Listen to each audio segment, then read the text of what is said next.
Oscar Tower, Raptor 352, Tango Delta, holding short of 35, ready for departure. Raptor 352, Tango Delta, power right, runway 35, right turn and approved, runway 35, clear for takeoff, 352, Tango Delta. Welcome back. So the purpose of this video was to see or to simulate what it would be like if I had to do a go around. Haven't had to do that yet. Approaching runway 35. Entered runway 35. 7,900 feet remaining. So given that I've had cooling issues for a long time and been slowly improving the cooling, doing a go around would have been something that would have potentially been problematic if the engine's already warm. So in order to test this and safely, I'm going to climb up to about 3,000 feet and then do sort of a descent to 2,000 feet, kind of as you would do normally if you were coming into land anyway, and allow the engine to cool during that descent, and then just simulate doing a go around and seeing what power level I can maintain and watch what the temperatures do and all that sort of stuff. So that's what the goal is for this flight, and we'll see how that plays out.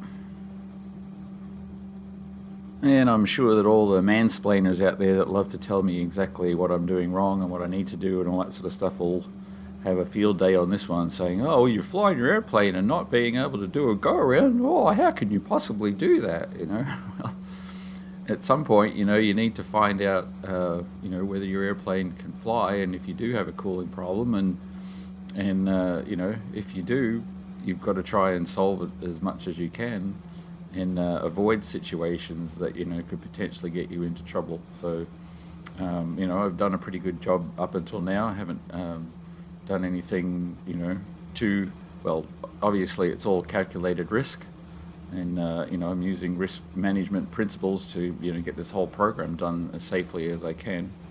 But yeah, there's definitely people who go, oh, I would never do that. Tango Delta, report established and holding with your altitude. We'll report established when holding with my altitude, 2 Tango Delta. And that's perfectly fine if they would never do that. But this is how I'm doing this program.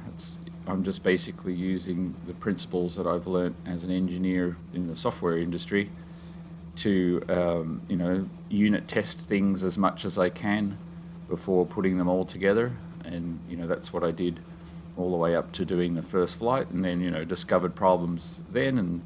But again, even the profile that I flew on the first flight was, I considered not too risky because I already knew that the engine would be capable of flying or going at full power or enough power to get me around the pattern the first time, and basically that was achieved.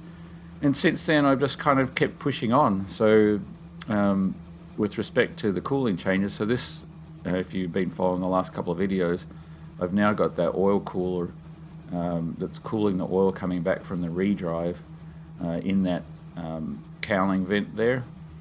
And so, obviously multiple tests needed to see how much of an improvement that's has made. And spoiler alert, I've made some other changes since then, and it's still, improving.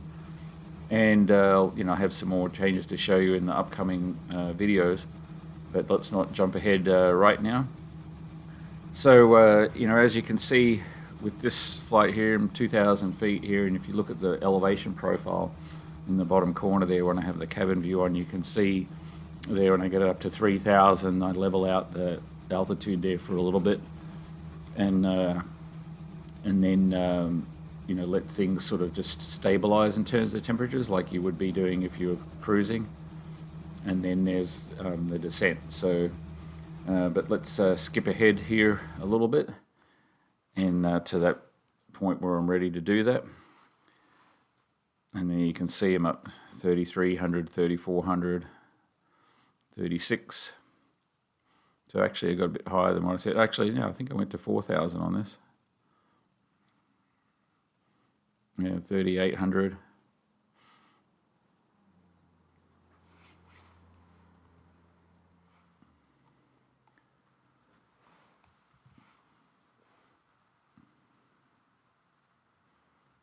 So yeah, 4,000, then I was going to descend to 3,000. That's what I ended up doing for this profile. Yeah, made it a little bit safer. So here I am, 3,800. Everything's pretty much stabilized in terms of temperatures and such. So coming up here is where I'll, just pull the power back and, start what would be a normal descent, and monitor the temperatures. And at the end of this video here, I'll show you the engine logs so you can see what the temperatures did. And yeah, I mean, ultimately, obviously I want to get the engine going as well as I can and cooling as much as I can, so I don't have any limitations on the power. And given that I have various different ways of doing that, I'm just taking them a step at a time. And as you've been watching, and evaluating each improvement as I've gone, and then when I sort of hit a wall on a certain area, then try the next step of what's available. Obviously starting with the things that take the least amount of effort and cost the least amount of time and money, and then going from there, and going to things that are more difficult. So if you look on that profile there in the bottom right corner, you see this is where we're about to do the descent. So the GPS is showing 3,700 feet, and you see it's just a fairly normal kind of descent profile, is that I start out just about here somewhere and descend down. Well, on the GPS it goes down to 2,700 feet, but on the Garmin display there it was from 39 down to about 29. So here's where I'm beginning the descent, just about there, yeah. So just going down there, and we'll see how it all plays out.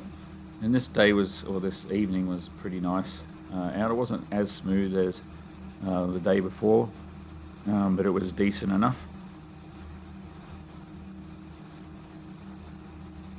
And while we're waiting for that descent to happen, I did hear or get an email back from Garmin about the trim on the Autopilot, and still not fully satisfied that it's doing what it's supposed to do. They were basically saying, oh, maybe it's not controlling the trim motor and that. But I've gone into the test functions there, and I've actually pressed the test buttons in the trim settings in the configuration of the G3X, and when you test it to for the Autopilot to be able to trim up and down, it trims the motors perfectly fine. But I think what's happening is, this is my evaluation, is that it's having trouble still because I haven't got the gain set correctly yet on the elevator control.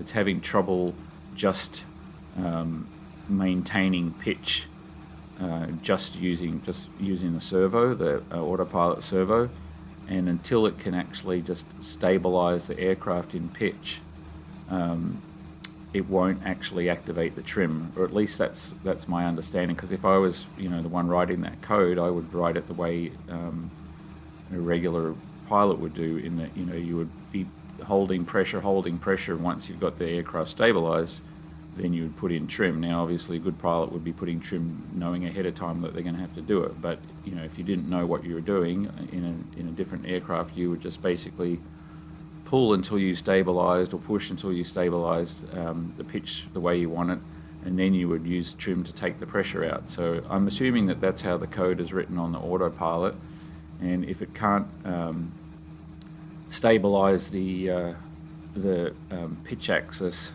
just using the servo, then it's not going to activate the trim.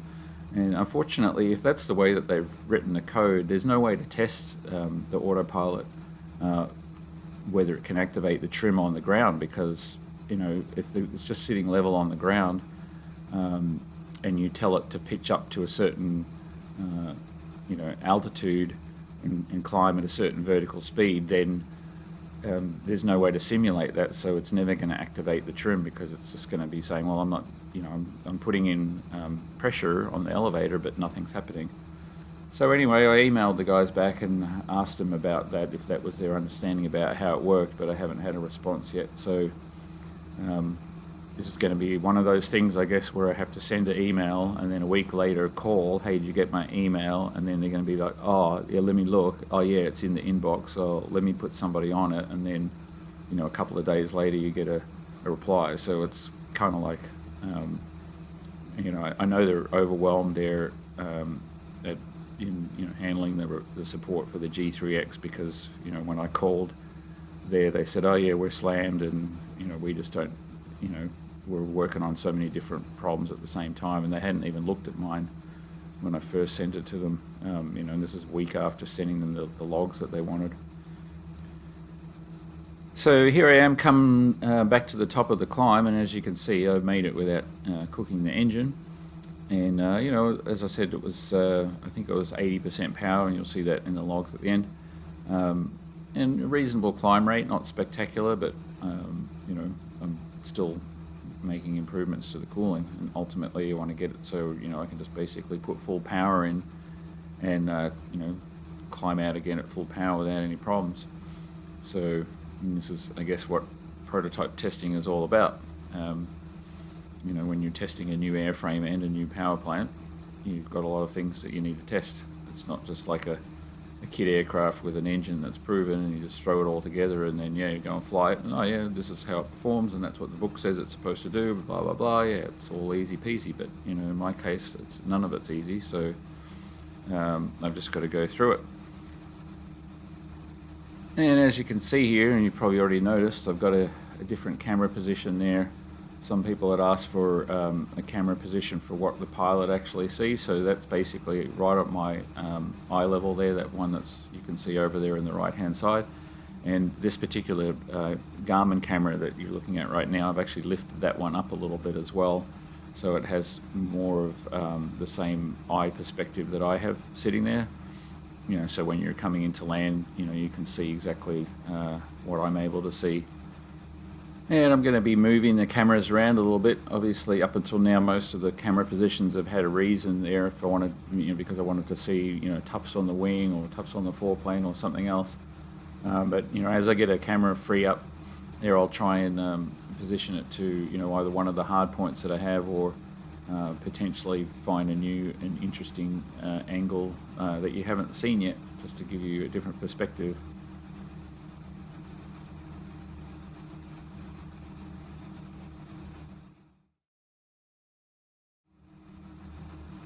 And with respect to cameras, I've had, obviously I hear you guys saying, oh, we want to get some footage from on the ground or some footage from a chase plane. Well, the problem with getting footage from a ground is that right now I don't want to be doing low passes in the aircraft.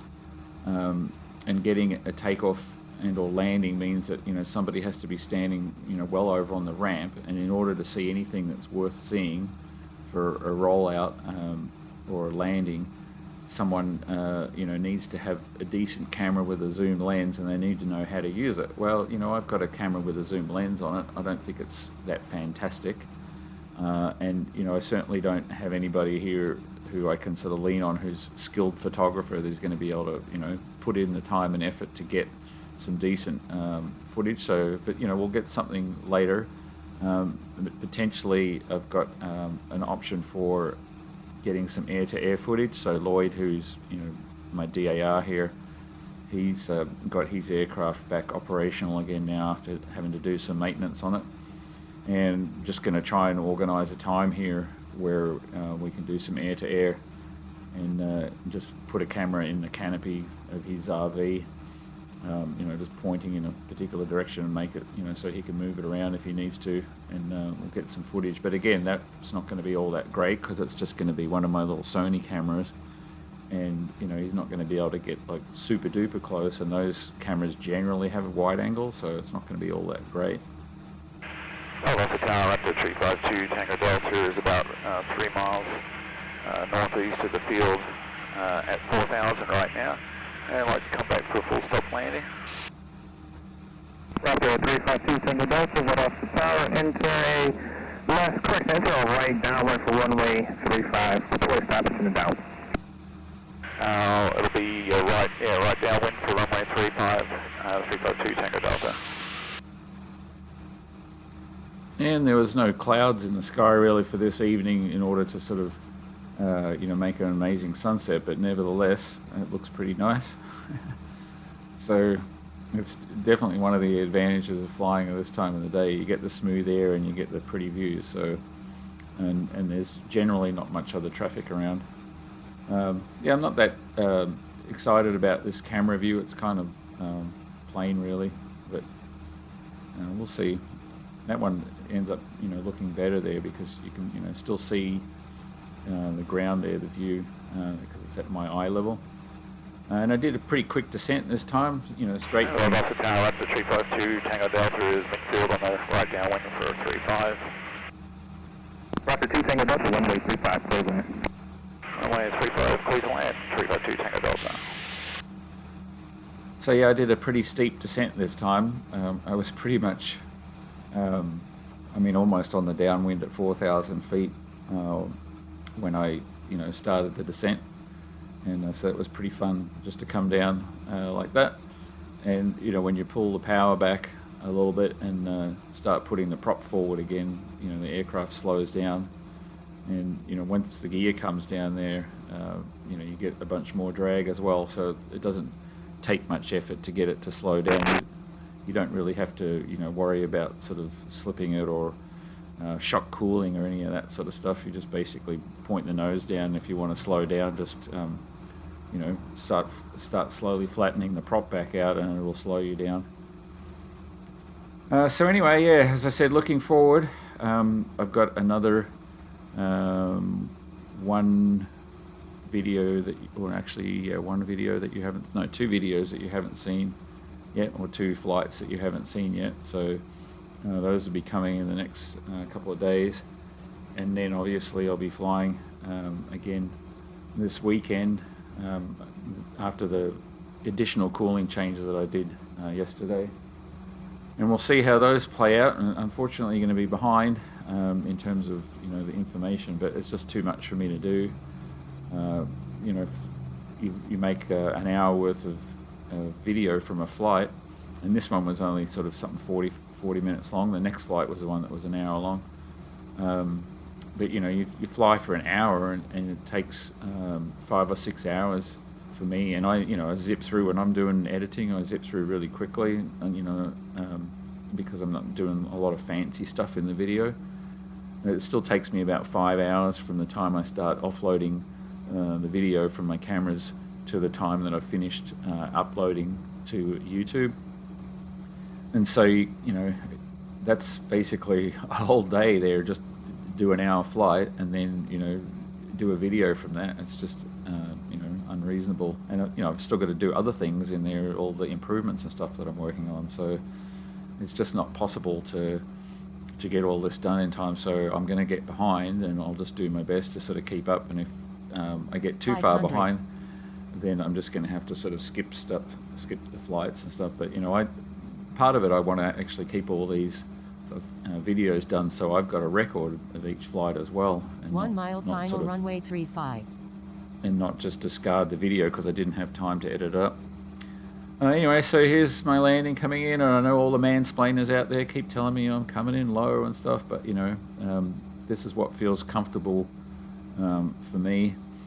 If I come in too steep, then I'm going to be carrying a lot of energy, and I'm going to burn up a ton of runway. And even these last few landings and that, I've been coming in a little bit lower right before the numbers there, just so I can get my speed down a little bit, so I can start using less runway. And as you see there, I've got 4 red lights, which is fine because those are designed for landing in the touchdown zone, and because I'm floating through the touchdown zone most times, all that energy I have gets me in a lot further. So yeah, this is this landing, seeing what it looks like out the front this time. And I believe this one actually touched the wheel once and then was off again, and then touched down finally there with a little bit of left bank in there. So yeah, that's this flight. And, taxi to parking via Alpha Lane 3. Alright, when able, taxi to parking via Alpha Lane on this frequency 2 Tango Delta. So that's the flight, but before you go, let's have a quick look at the engine logs for this and see how that all played out. All right, so here's the log for the flight, and as you can see there, so total time from until I got back on the ground was actually just over 60 minutes, but didn't take off until 9 minutes in. So it was about a 53-minute flight, I think was the total. I just did a normal climb out here, 100% throttle. Started pulling the prop back there early, so 3,700 on the initial climb out, and then pulled it back to 35, and then to 34, and then after that started pulling the power back as well, up the top here, the throttle back. And again, the reason I need to do this is because of the cooling. So here's the point here in the engine oil temperature there where the thermostat opens. So you can see the engine allows itself to heat up really quickly, or the oil to heat up really quickly. And then right there, it's at 219 degrees normally, is where the thermostat opens up. And then the coolant actually starts to kick in. And of course, I've got my coolant loop turned on there, and that's why the temperature drops there, because all that cool fluid from the front setup in the nose there kicks in and pulls the coolant temperature down. So that's what that dip is there. And so then after that, the engine oil still continued to heat up, but the coolant is now allowed to help it pull down. So obviously the cooler can have this, the flatter this will be. So I've got to, my goal is to get the coolant down as much as possible here. And, when I just did my climb out there, basically kept 80% throttle and had the prop back at 3,100 and climbed until I hit 250 degrees. So that was, on this particular one, or the last couple of flights, I've been sort of holding it to 240. And this one I wanted to see what it was like if I did it to 250. So at 249 there, you can see I did another power drop there, pulled the power down, and then ultimately just went to 60%. And at that point, I'd already climbed up. I believe I'd already got to about 3,000 feet or more. So it was a fairly brisk climb. And so just basically stabilized the power 60% there, 11 gallons an hour and 3,000 RPM. At which point, the oil temp started to come down, and so did the coolant temp. And I was like, oh, good, well, this new oil cooler is working pretty good. That the one in the back is really helping, because before I'd never really saw temperatures drop that quickly. And so as you can see, just cruising along there, it dropped, but then it basically stabilized at 240, and it's like, oh, well, it's not that fantastic, and really is it? But it's holding a pretty good delta there between the coolant temperature and the oil temperature. It's, you can see it's about 45 degrees delta. But, ultimately, if I can get the coolant temperature down to 170, I'd really be in good shape. So here's the point here where I do that descent. And you can see once I do the descent, the oil temp starting out at 240, coolant 195. And then the oil temp drops down dramatically because, I've got the power off, or, back quite a lot there, basically 27% throttle, burning, at the bottom point there, less than 5 gallons an hour. And so the coolant, so the engine oil temp went down to 218, which is basically thermostat level. And it can go lower than that, but the thermostat will try and keep it there. But because the coolant was, pulling all the heat out of the oil at that point, it didn't really drop yet. And then because it had, there's a lag on the whole thing with the coolant compared to the oil temperature, then you start to see the coolant temperature drop down here. And so that ends up, bottoming out there at 184, which is not bad. And so as that's going down, that's a good thing, because that's lagging, because that's when I'm back in my simulated go-around climb. And so during that simulated go-around climb, the oil temp goes again from 218 back up to 250, and that got me 1,000 feet climb. So whatever I lost in altitude, I gained back again, and I was basically back where I was. And then the coolant temperature was still a little bit lower, but of course, because of the lag, it took a little while, and then eventually caught up. And then of course, I just powered back to 60% throttle again, and everything pretty much stabilized where it was before. After a little bit there, I was back down, low 240s. And then just to step back, so, in comparison, when I take off, I'm starting here, and I'm climbing out 1,000 feet. But, I've got to get the aircraft from standing still to, doing 110 knots, and that takes a lot of energy just there, just to get it moving initially. So, you need a lot more there. Whereas on a go around, you'd already have most of your energy if you didn't touch down. So, this is basically more of a profile is what you see. And generally, if I was to do a go around, I'd be descending more than 1,000 feet. I'd be probably coming in, from a higher altitude, and so things would be even cooler with the coolant temperatures. But if I was just flying around the pattern, going in and out of 1,000 feet, I think I could, comfortably do that with this profile. But as I said, going forward, I'm trying to get the cooling, better and better and better as I go. That's what all this, evaluating all this to see where I can make improvements.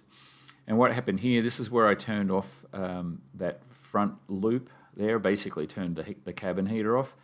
And, for all the people out there, again, who were mansplaining to me a while ago, saying, oh, that intercooler in the front's not going to do anything, blah, blah, blah. Well, here's what it does.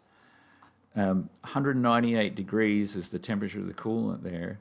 And as soon as I turn that loop off, and we're just getting the coolant from the radiator, and this is to show you that the radiator is not working that well still yet, the temperature shoots up to 230, and that would probably actually go further to 235 if I let it go longer. So that little front intercooler up the front there that supposedly is not going to do anything is actually knocking off a good probably almost 40 degrees of temperature on the coolant loop. So for everybody who said, and that's sustained, it's not like there's cool fluid in there from earlier on, but that's all gone. Everything's heated up, So just that one little intercooler is knocking 40 degrees off the coolant temperature just on its own. So for anyone who said it wasn't working, you're wrong. And if potentially I could put two of those up front and I wouldn't need the radiator maybe. But anyway, you'll see coming up, I am making improvements to get that radiator working as efficiently as I can. And the rest of the flight was pretty much the same deal there, just basically cruising along as you saw at 4,000 feet there, and everything had pretty much stabilized. And not where I want it, but as I said, we're making progress. And then here's the descent there. And the same type of thing happened there as what happened back here during the descent. So, for some reason I had to do a go around at this point. This is the initial descent, and this is flying the approach here. And then, obviously here's when I pull the power back off where I'm landing. So for some reason I had to go around at this point. My temperatures would be pretty decent because it's basically the same as what I am here, although I'm about 10 degrees cooler on the coolant temps. So if I had to climb up to 1,000 feet here, I could quite readily do it. Not at 100% power, but about 80% power. As you look back here, that's what I did, 78% throttle there when I did the climb out. And that's what it took to climb out 1,000 feet. So really not bad. I'm able to climb, 1,000 feet in a reasonable amount of time with only 14 gallons an hour. Now, if I could push that to 100% throttle and put the prop forward some more and climb, with 20 gallons an hour, it'd be much more spectacular climb rate than what I got there when I did that simulated go-around. Anyway, so that's a lot of numbers, a lot of talking and everything like that. So I'm going to get out of here. So thanks again for watching and tune in again for the next one. Cheers. Bye.